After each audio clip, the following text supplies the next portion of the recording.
It would probably catch at the shoulder right here. What I'm gonna do, because I'm at 8 inches right now, right about here. I'm gonna collar this in and bring it a little more narrow and then bring that flare out. And that'll give me just like a little bit of variable. Right now I don't have a lot of wiggle room in the measurement. And you can see like the best way to measure would be if I had the calipers this way. I'm just cheating and being lazy, right? Because I'm gonna have the ish up here. And it's not a lid. And it's not a lid. So I'm not gonna go too bananas, you know? It's like my word of the day. So it's still centered, which is good. That means it's gonna catch whatever's in there. Where's my whip rod? There it is. I wanna see what the measurement looks like. So somewhere in here it's gonna catch. What I'm gonna do is just take some of the moisture off of this, compress those walls. This will make the chuck dry a little bit quicker. Chuck is just like a term used in a lot of different fields, I think, because like you think about like a chuck for a drill and what that does.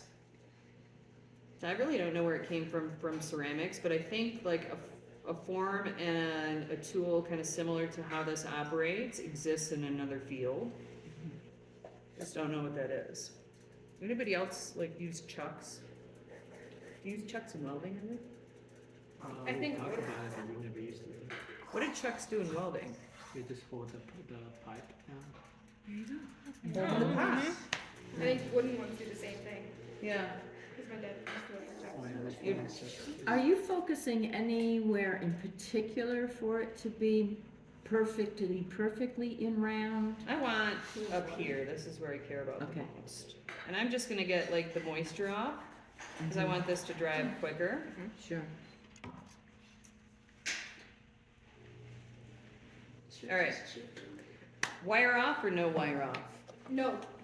If you don't wire it off, you can just move your bat around. Something this big, I could wire it off. And then I could recenter it like I was trimming a leather hard pot on the wheel. Because I'm not going to be able to use this until it's stiff and leather hard, right? It's got to hold the weight of that. So I 100% could wire this loose and then tap center it on a wheel. I do that often because it stays more centered if I kind of wire it off the bat, but I don't need to. If I'm working on a porous bat and I'm making a chuck and I want to keep it on the bat for a while, I wet that porous bat down before I take it off so that it stays adhered to my bat. So we're just going to make sure it's going to work. So it's going to kind of hang and settle in like right down in there. This is going to shrink a little bit as it gets leather hard too, so I know that, but I think this will work really nicely. And it's not going to touch the bottom. That's the only way I can really get to this part of the pot and trim it.